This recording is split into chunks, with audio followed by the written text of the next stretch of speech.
In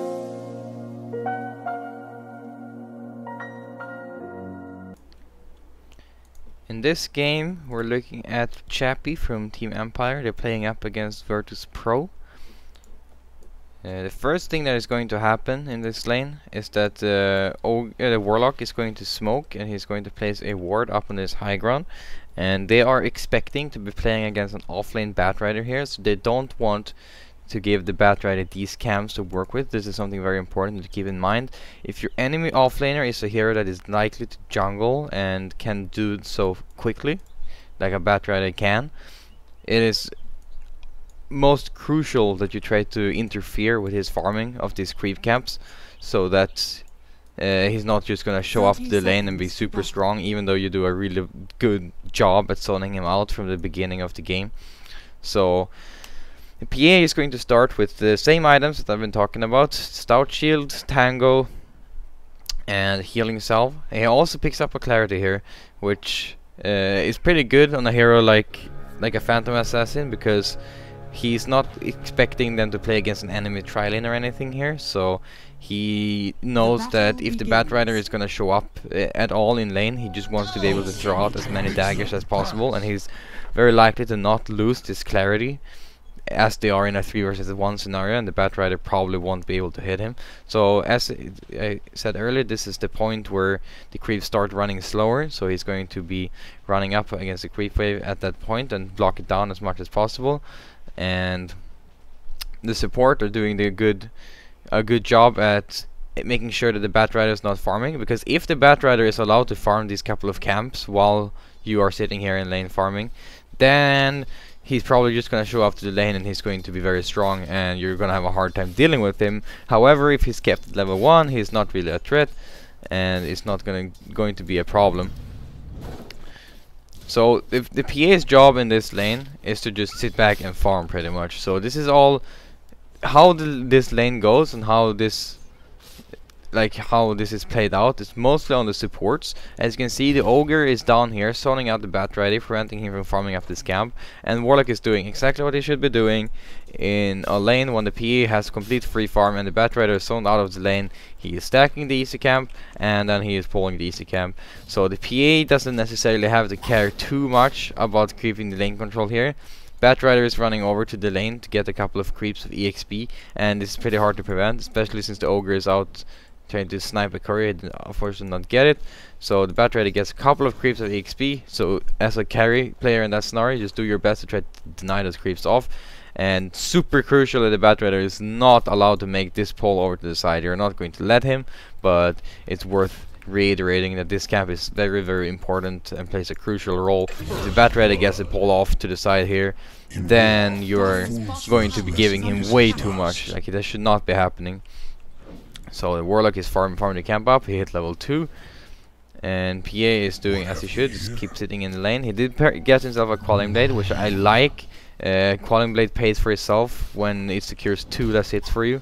And as soon as the Batrider shows up in lane, of utmost importance that you just saw him out of the lane right away, which they do perfectly nice there. So the Batrider is now still level 1.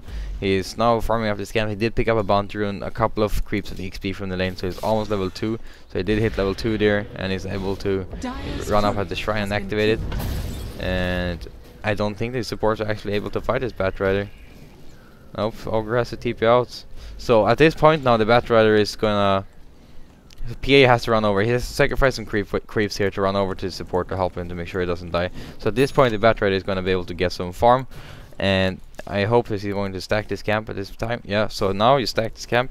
Again, when you're in a free lane and you have free roam to do whatever you want, you have to abuse the stacks and pulls as much as possible. If this stack pull doesn't happen at that time, then he's going to get pushed into the lane, or into the tower, and Batrider is going to run over there and soak it up. And your number 1 priority, your number 1 goal in this lane is to prevent the Batrider from getting levels. Granted, he will get levels now anyways from doing these stacks, but it would have been even worse if that creep wave would have pushed into his tower. He runs over, soaks a creep wave, hits level 3, runs over, does the stacks. So he'll just going to end up getting another extra level because of that. So here we have to start to CS under the tower. He's doing the pre-tagging, hitting the creep once, just farming this creep up. And at this point he has face boots. The CS are actually very easy. He does manage to mess that one up. At that catapult there, I'm going to pause that and tell you how he could have gotten the CS, because I do believe he can get this catapult. So at this point, this is a very hard CS to get, but because he is level 5 with phase boost, I do believe he has enough damage to get the CS, but he has to act quick. So what he has to do here is, he hits it once there, tower's gonna hit it, he has to hit it again right away, he backs off kind of there, and if he hits it right away and throws off a stifling dagger, I do believe that he secures that last hit. So this is like one of the scenarios where you kinda have to get a good feel for how to do it. And remember that tower needs to hit the siege creep 3 times with 1 hit from you in order to kill the siege creep off.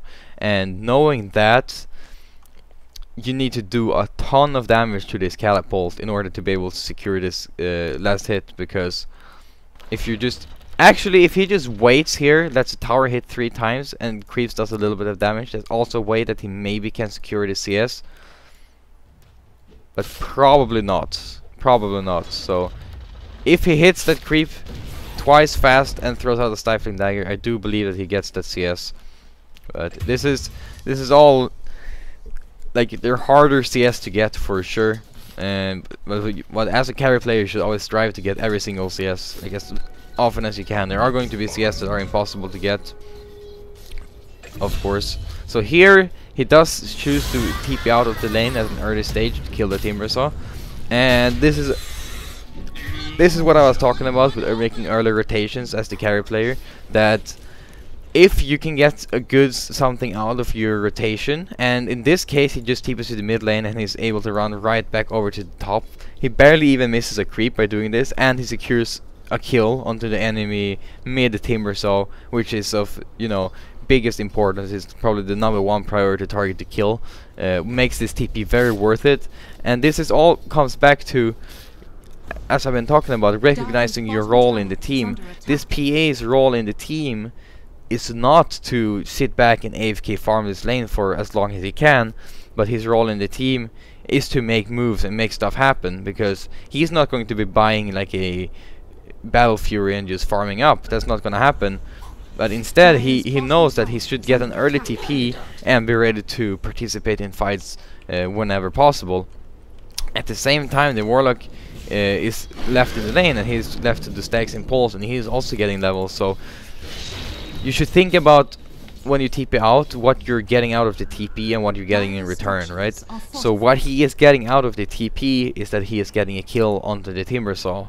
Worth it for sure. What he's getting in return is that his support is getting to get the lane for a couple of seconds. Granted, he didn't really get a lot of creeps here, but we have this stack pull to work with. He's going to get some levels, and if he leaves the lane and no one is here to soak it up, and like the Batrider pushes it into his tower, it's going to be very bad for him. That's not something that you want to have happen ever. Someone always has to be there to soak that extra EXP that is getting pushed in, and if the Batrider is getting just to have his way with his lane, because you left the lane to get a kill on the opposite side of the map, is not going to be good.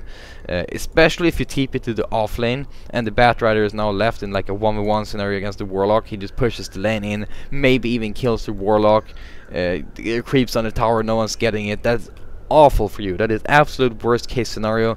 So when you TP out of your lane, you have to try to ensure that those things don't happen. So what they're going to do now is they're going to try to farm this stack up as soon as possible, which is very important thing to do when you're up against a Batrider especially, or any other hero that is able to farm this stack by himself. So if they just leave this stack and PA makes like a rotation and the Batrider comes to farm this up, that is also very, very bad for them. So I think they have dealt with this lane very nicely, and what is going to happen now is that they're just going to farm this out, and the PA is going to keep his TP ready, and whenever action happens, he's going to TP out, make a rotation to another lane, and try to get kills wherever possible. And again, this is all about the PA recognizing his role in the game. He can't just sit back and farm. Like, they're not going to win this game by doing this, because the Batrider is also farming camps to the side. The Batrider is already level 5. So it doesn't really make a lot of sense for this PA to just sit back and farm in the lane. However, he should not just leave his lane to try to make something happen, because that's also not his role. His role is to show up when he's needed. So just gonna fast forward to his next rotation. So again, the Warlock is stack pulling as much as he can, trying to get as many levels as possible. It's now level 4.5. It is not great, but it is okay. Definitely acceptable.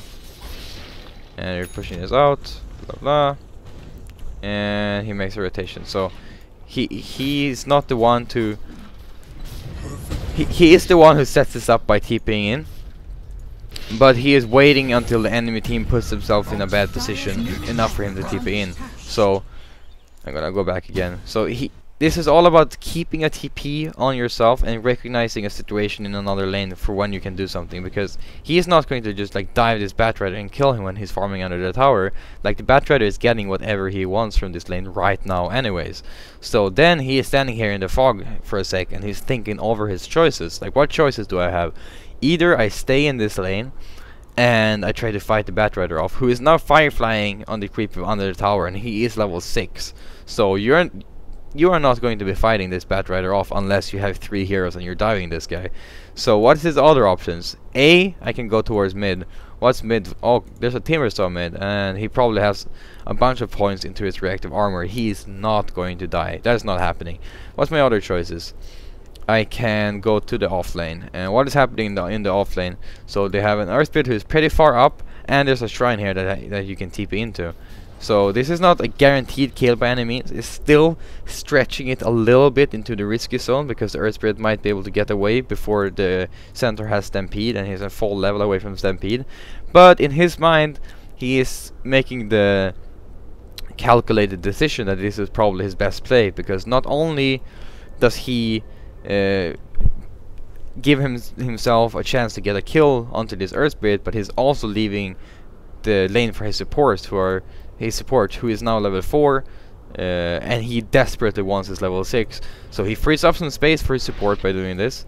He makes some action happen at one side of the map, and by making action, it forces a reaction, which is something that I like to say. So he makes an action happen here. They're running at his Venge, and they are getting 1 kill. Venge is going low. There's another guy TPing in, and they're getting 2 kills. Unfortunately, I think they should just have ran away here. They could have made it away, no problem, but they kind of stand up and battle the Timbersaw for a little bit too long. I actually does make it away. So what I'm trying to tell you is that he just TPs out to the offlane. He makes something happen. He forces a reaction from the Timbersaw. They get 2 kills out of it. Earth Spirit even TPs back into the lane after dying. So they're wasting so much time here on VP. And during this, Mag is getting some farm mid, and during this, Warlock is getting much needed levels top. So you're giving your lane to a support who can do a lot with the levels when they hit level 6, but he's not that strong before that, and you're giving yourself a chance to just get some kills and get some farm and EXP that way. So I'm gonna leave this replay at that, and let's jump into the next one.